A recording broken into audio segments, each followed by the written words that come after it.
Hello everybody, I'm Gwen Campbell-Mindes. Welcome to Gwen's Bookish Ramblings and Book 2 of the Mage Storms, Storm Rising.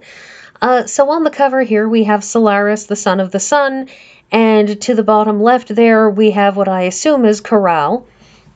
And I talked about Karal last week. He is the novice priest of, the novice Karsite priest. And at the end of the last book, something I didn't mention, his mentor and the Karsite priest who was supposed to be sort of handling the Kars part of this alliance, to be the guy at the table speaking for Kars, was assassinated.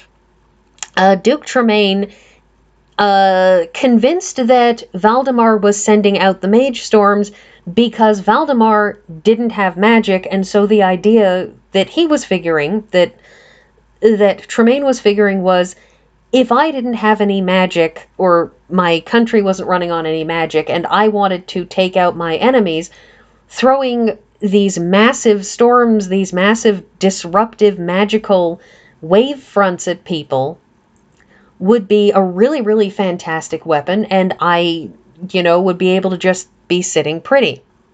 Well, so he sent an assassin out trying to disrupt the alliance and trying to stop the storms. Obviously, it didn't stop the storms, and at the end of this book, we actually get him having a bit of a reckoning. And it's a bit of a reckoning that, on the one hand, I understand the motivations of both Karal and Solaris, because both of them are really, really angry with him for killing Ulrich, who was kind of a second father to Karal and who was one of Solaris's dearest friends. But at the same time, you have a man in a very, very desperate position who has no idea what feel like attacks are coming from, and the only obvious choice for these attacks, the only obvious thing to him that these attacks would be coming from, is Valdemaran. And so he made the logical choice, because in a lot of ways it's very much a matter of, well, what else was he supposed to do? So to an extent, despite the fact that everybody is very, very nervous and untrusting of him and a whole bunch of other things, I sometimes feel that it was a little unfair, in a general sort of way, for Duke Tremane to be punished for an action that really felt to me to be eminently logical. Anyways, for the $3.95 price tag on the cover, you can see I bought this one used too. Luckily, it hasn't fallen apart on me. So here is a map of more or less the area that we're dealing with. We have Valdemaran, which is, in and around here-ish, because here is Haven, the capital of Valdemaran, and here is Lake Evendim. And if you look down here, this is the Dorisha Plains, which is where the Shina'in are, and this, down here, this little dot, that's Urtho's Tower. That's the center of this particular magical nuclear explosion, and the center of the other one would have been up here, which is where Ma'ar's stronghold was. Which tells you very much, it very much tells you where these people were in relation to each other way back in the day. So also here is, of course, Kars, which is, again, right on the border with Valdemaran, that they would tend to come up sort of through here. And Hardorn over here, which is where Duke Tremane is located. So just so that you have sort of an idea of where everybody is approximately. Now the thing is that, moving on to my next picture, oh yes, Florian. Along the way, Karal makes friends with a companion named Florian, who kind of volunteers to help Karal with basically learning stuff about Valdemar that he's not going to be able to learn from his various friends and allies who are, uh, not Valdemaran or not heralds or what have you.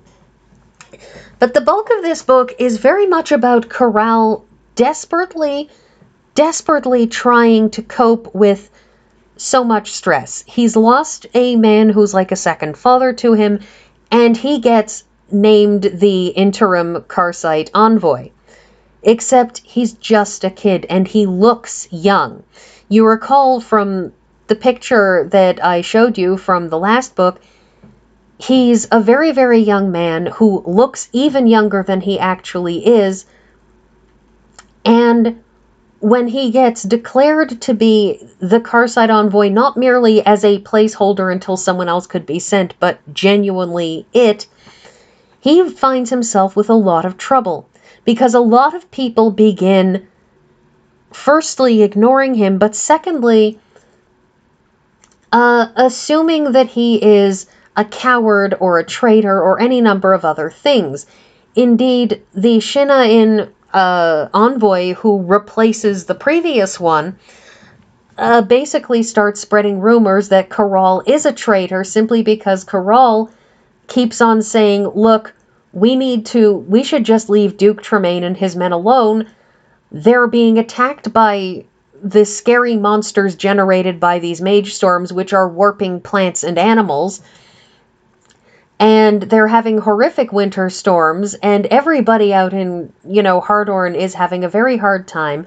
The last thing we need to do is go expending money and effort and our people on destroying somebody who might well get eaten by a monster next week.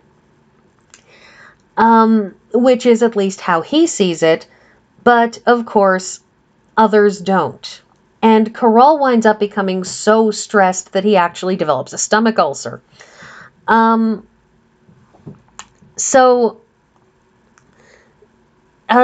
Eventually, Solaris arrives and bolsters Karal's limited authority, but by that time, you have Karal and Andesha and Karal's erstwhile girlfriend Natalie have come up with this idea to basically spy on Duke Tremane in order to figure out, whether or not he's worth actually bringing into the alliance.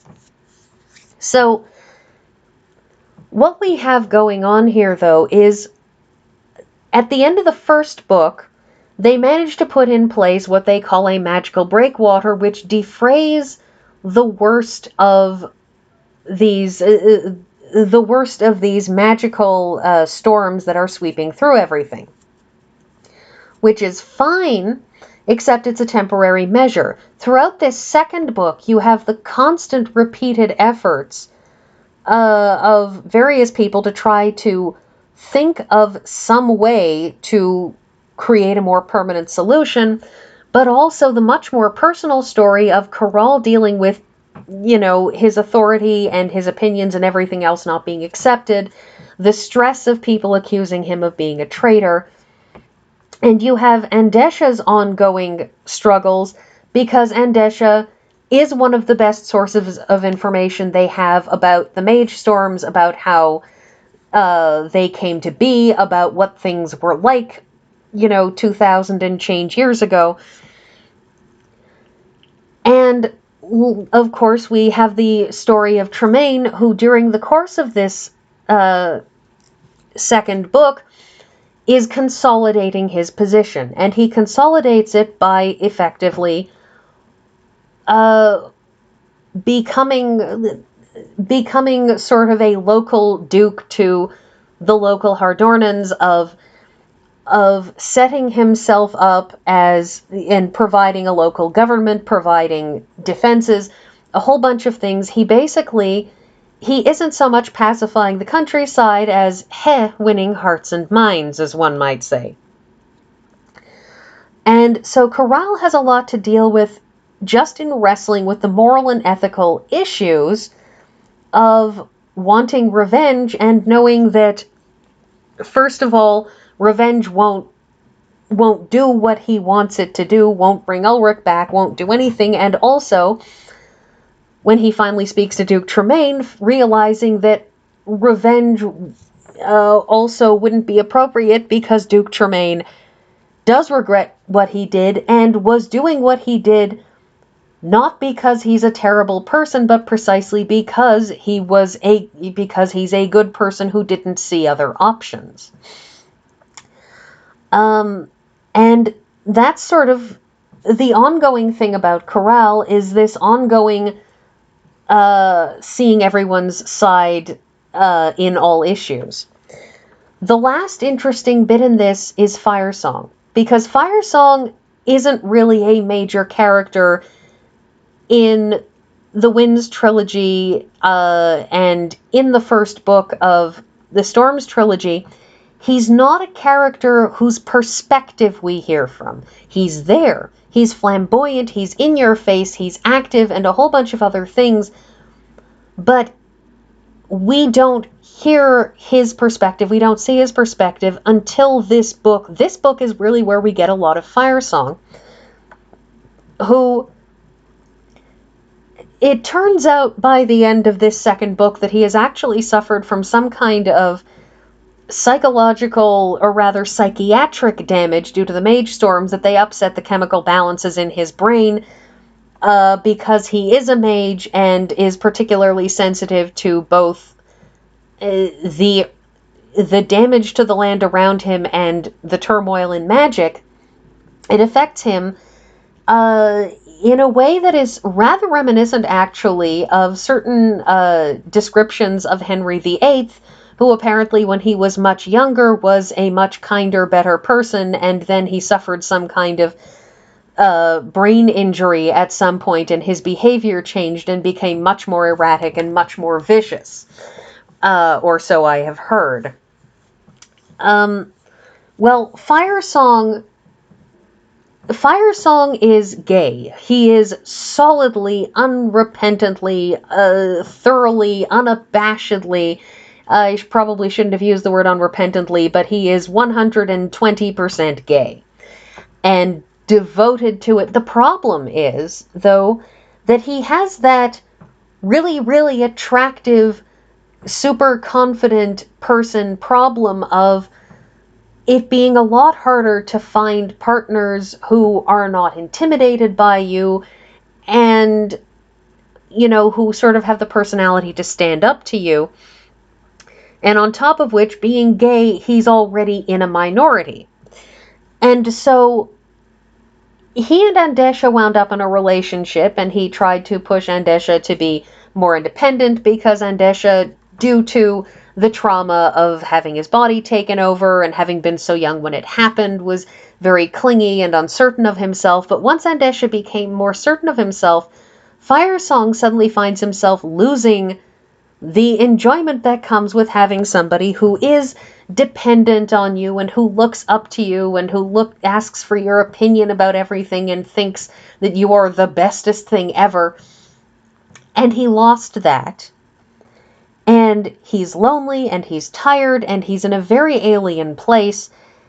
And that, along with the psychiatric issues, the brain damage issues, cause this personality shift, and he starts to think about doing what Falcon's Bane did, what Ma'ar did, and that is finding somebody when he dies, he finds a way to hide his soul away and then take over the body of somebody else in future so that he can go on looking for a life bond, because he wants to find a life bond. He wants to find true love.